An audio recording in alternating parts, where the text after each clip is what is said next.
దేవుని యొక్క అతి శ్రేష్టమైన నామమునకు మహిమ కలుగునుగాక. ఈ ఉదయకాలము మీకందరికీ వందనాలు తెలియచేస్తున్నాను.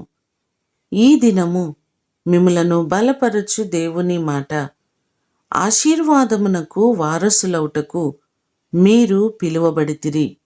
1 పేతురు వ్రాసిన పత్రిక 3వ అధ్యాయము 9వ వచనం.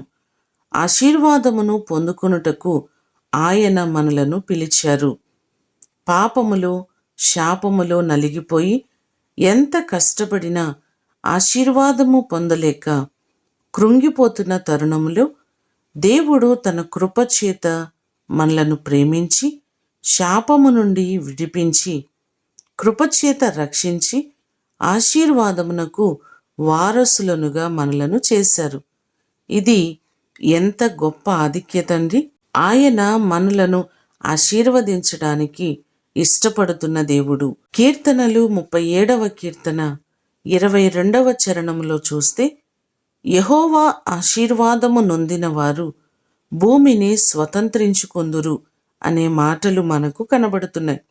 మీరు చేస్తున్న ప్రతి పనిని దీవించే దేవుడు, ఆశీర్వదించే దేవుడు. ఈ మాటలు వింటున్న మీకందరికీ దేవుడు తోడయుండి మీ చేతుల కష్టార్జితమును ఆయన ఆశీర్వదించి అన్ని విధాలుగా ఆయన మిమ్మును వర్ధిల్ల చేయునుగాక. ప్రార్థన చేసుకుందాం. పరిశుద్ధుడవైన తండ్రి, మీ పాదములకు వందనాలు, స్తోత్రాలు. మీరు ప్రతి వారిని ఆశీర్వదించే దేవుడవు, ఉన్నతమైన స్థితిలోనికి స్థాయిలోనికి నడిపించే దేవుడవు, ఘనమైన స్థితిని అనుగ్రహించే దేవుడు. ప్రభువా, నీ కృపచేత మా ప్రియులెల్లరినీ జ్ఞాపకం చేసుకొని ప్రతి వారిని మీరు దీవించండి, ఆశీర్వదించండి. ప్రతి కుటుంబానికి క్షేమాన్ని మీరు కలుగచేయండి.